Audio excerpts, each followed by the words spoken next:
are Some Vernal Podcast, and today we are with Leisha Colthorpe, the Director of Tourism for Uintah County. Did I say it right, Leisha? You got it. Leisha, say hello to everybody. Hey. So we actually met up with Leisha yesterday in a big meeting there at Vernal Brewing Company, the first time we ever met. It was big for us. Probably super It small was for a her. huge meeting. Huge for us, just an annoyance for everybody else. But no, we thank you for sitting in with us, and man, we touch base on a lot of upcoming things we're doing. That's right. It was great meeting you guys. You have lots of energy and lots of fun ideas and dreams for Vernal, so I love that. Same. Right? Yeah. Because if you don't know Alicia, she's in charge of pretty much all the tourism and the new advertising for the This Is Vernal, correct? Yes. That giant billboard that's out as you leave town, that amazing See a looking saurus later. That's what it says. See a saurus, like a dinosaur. So contrary to, popular belief, that is what it says. I like it. I think it's great. Yeah. I love it. It screams Vernal at everybody. It does. Yeah. It's a good time. So for you, how did you end up in this position? So I have been here for a little over 8 years. 2011 is when I started. My family's always been in the tourism type industry. My parents have been running the shuttle and my parents and then my father's parents and have been running the shuttle at Dinosaur National Monument for over 50 years. And then my grandpa had a gift shop at the entrance of Dinosaur National Monument where I started working when I was 12 years old during the summer. And then my grandparents had a busing company and a travel agency, and so I've just kind of grown up in the travel industry. My actual degree is in business management and secondary ed in marketing. So I wasn't really looking for this job. My youngest was going to kindergarten, and it just kind of, I'd been offered a teaching job and it just didn't feel right. And a couple weeks later, this job opened up and I was like, hey, I think this could work for me. I'd always known kind of back then about like a chamber of commerce that supports business and people go there for area information, but I didn't really know kind of the marketing behind it and what exactly travel and tourism was. So I did a little research, and apparently every county in the state of Utah has a travel and tourism office. We are funded through restaurant and hotel tax. So when you guys go in and you stay at a hotel, you pay a little thing called transient room tax. And that money is given back to the counties where the hotels are located, and they're mandated by the state of Utah to put that money back into marketing their area for more people to come and visit and see all the great things they have. And then I also run an event funding thing that's based on the restaurant tax that you pay here in the community that helps fund all the awesome events that we have going on here. So that's kind of where, how I came into this job, and then I just created this beast, I guess you could call it. It's awesome. We're doing awesome things. People usually know us by the events that we put on more so than all of the advertising that we do, just because we don't target our advertising to people who live in Vernal. We target to everyone from the outside who will come in here and spend their money in our amazing community. Nice. Other than a few local advertising things, like you talked about the Ceosaurus Later billboard and This Is Vernal billboard that you see on the way into town, and there's some marketing in Walmart that's the same kind of theme. And also, you guys did those. The pictures and the billboards and That's everything. so cool though. Yeah. Amazing. I mean, Walmart's like one of the most visited spots for tourists in Vernal because they come in and buy stuff and go camping or rafting or whatever. So there was an awesome manager at Walmart, and he was like, "Hey, do you want to come in and do some marketing?" And so we set that up, and that's awesome. It's been really cool. Yeah. So it's cool to see those pictures while you're shopping around in there, right? And you're like, hey, I want to go and hike there. I want to book a rafting trip, or it works for the locals as well as the visitors. Definitely. Well, I still think there's a lot of people that live here that don't know of everything we got. Oh, so many people. So my dad, been here his whole life. He's 50 or going to be, and he had never been to Moonshine Arch. I took him this year. Seriously? Yeah, never been. Wow. And he's a Basinite, I guess you could call him. He's been here his whole life. He even lived in Dry Fork and just never been to that area. I know, right? Isn't it cool? So, funny little thing about Moonshine Arch. I'm not really surprised that he hasn't been there because in 2011 we were just kind of going through all the marketing that had been done, and it was kind of just a lot of just stuff hadn't been marketed super well. Dinosaur National Monument had closed the Wall of Bones for 5 years for a remodel, and it was kind of stagnant. The oil field had been booming, and so all of our hotels were full of people living there for 5 years, and there just hadn't been a lot of marketing done for tourism. And one day we were pretty brand new, and one of the Jolly brothers came into our office and he said, "Hey, I've got this awesome idea. I think you should advertise Moonshine Arch." He's like, "It's as cool as anything you would see at Arches. It's just awesome. You can ride your ATV or Jeep in there, or you can hike. It's just this really cool thing." And I was like, Moonshine Arch? I don't even know where that is, right? I'm 30 something years old and I've never been there before.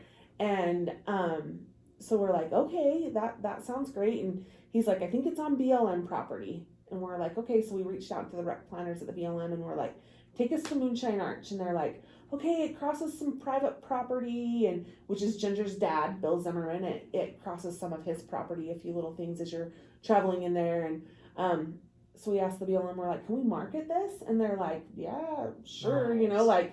I don't really, I guess. I don't know if people will be interested or whatever. But so we made a little day trip. The day trips 1 through 12 that you can find around town. Made a day trip about Moonshine Arch and the mileage to get there, and started, had a photographer go in and put some awesome pictures out there about it, and just really started publicizing it. And now it's super popular. Yeah.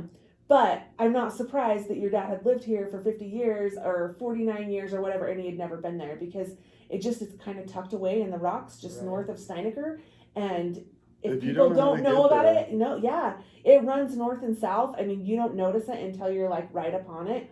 But it's one of the coolest places. It's one of my favorite hikes, or Jeep or ATV rides, whatever. It's one of my favorite places to go. And it's usually pretty quiet, except for on the weekends, or especially on holiday weekends. It tends to get a little bit busier now. People have really figured it out and they enjoy it as well. That's fantastic. Well, and it's right there by the Flintstone Highway is what we used to call it. Yep. And then, so we used to kind of have fires back in there growing up.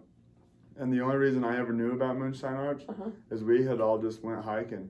And we walked up on this big arch, and I didn't know anything about it at the time. I was probably only 15, 16. And the first time I seen it, I was like, "Man, is this the arch that is on the license plates and stuff?" Right? Yeah. Because when you see it, it's massive. Huge. It's so cool. And it's cool that it's right here in the basin. I feel bad because I'll admit I haven't. I know of I'm it. taking you. I definitely know of it. You've got to go. Yeah, You've got to go. That's my plan, is to get around and see all the. Yeah. Well, that little deal you're talking about, 1 through 12, is that where you go around and take pictures of being at that activity, or what is that? No, so that program is called Passport to Summer. Okay. And it is, I did create it. It's every year we put together a passport of 90 to 100 activities where kids and their parents or grandparents get out and they go and do these 90 plus activities all around the community. They attend events, they go on hikes, they do all these cool things, and then they take a picture, and then they go to a business that sponsored it and get a stamp in their book, and then we have a big party at the end of the year. But cool. yeah, it's super cool. I had no idea about that until we were at Summer. Moonshine Arch with my dad, and one of the guys that had come out and filmed Fantasy Canyon and stuff for Middle Fork, he was up there, and my dad was talking to him about it, and his wife was the one that said, "We're taking pictures," and she started talking to me about, if you take pictures with this, you got to go get a book and you'll get a stamp for whoever sponsors that picture. And I'm not gonna lie, I haven't looked into it yet after that point, but that's a cool thing to do with the kids. It's super fun. I mean, we could do a whole program just on Passport to Summer. It's, the economics behind it is that it drives a couple thousand people into your business each summer to get a stamp for going out and doing an activity. It also gets kids off electronics and out exploring the area. It gets people outside and visiting cool places like Moonshine Arts that they've maybe never been to before. And then now they tell all their friends and family that don't live here about it, and then they want to come out here. And so stay in our hotels and they eat in our restaurants. It's just a super awesome program. That we just maybe came up with, and now than ever, just to like actually get people. Yeah, I mean, we you're get not like supposed to be a large group, so just take off. I know, right? Go and do this. So we, there, like I said, there's several thousand. The passports go into the schools. At the end of the year, we pass them out. We do a program, pass them out. They take them home, and then we have several thousand kids that play off and on during the summer. But we have usually over a couple hundred people that will finish the entire book, and then several more that'll get 40, 50, 60 stamps. And we just throw this huge party at the end of the year. All of the money that's raised from the stamps that you purchase, it's $250 to sponsor a stamp for your business, and all of that money goes into prizes at the end of the year or at the end of the summer. And so we usually have about $10,000 worth of prizes that we put out for the kids, and we have this awesome pizza party and pool party at the rec center, and it's just like, it's super awesome. It just rewards kids for getting out and being active and getting off that iPad, getting off those electronics, yeah, right? It's super cool. Sounds like you need some music at the next party, maybe. We could totally have music. Yeah, let's do it. Let's do it. Always a little plug, my bad. Yeah, no, you're good. So That's coming cool. up into spring, summer, anything super new this year? Or? So right now we're just putting together Passport to Summer that we just talked about. We also have Dinosaur Days, so this will be our 3rd annual hot air balloon festival. It's pretty cool. Did you guys attend last year? I still think about it to this day, walking down Main, because if anybody needs to see it, they close Main. And they had, how many? 6, 7 balloons? I think last year we had like probably 8 to 10 balloons. 8 all just down Main. And I've never been close to a hot air balloon. Yeah. And so we're actually just right out here outside the helicopter, and they start inflating. And that was the coolest thing I've ever seen. Just right in our little town. Yeah, and to see how big they were, and like we're looking at the trees like, oh, they're gonna clear, and then all of them got up there and they're lit, and like the sun set just at the right time, and so like the fire was showing in them. And everybody's like, thousands of people are just wandering Main Street, and they're in and out of businesses, and they're like up close with these hot air balloons, and it's just gonna be awesome. So the event is May 8th, 9th, and 10th this year. So Friday, Saturday, Sunday. The balloons launch from the Uinta Community Center, the rec center, each morning. Starting at 6:30. And we will have tethered rides on Saturday, where you can pay $10 and get up in a hot air balloon. We're working to get to have a tethered night ride on Saturday night. We'll close down Main Street on Friday night. It'll close down at 7 o'clock. We're having a dino dash, so dress up in those blow-up dinosaur costumes or whatever kind of dino gear you've got. There's gonna be a cool medal that goes with it, so it's gonna be awesome. And you'll just run from First West to First East, just a couple of blocks. But everybody will be waiting for the balloons, and so they'll be there cheering you on, and you can get a medal, and it's going to be super fun. And then after the runners go by, the balloons will come down, and they'll start. The first balloon's going to start at the corner, like at the center of Main Street and Vernal Avenue, where there will be a band playing and the Battle of the Bands, and then they'll just start working themselves east, which will probably go close to like the Dinosaur Inn and Suites.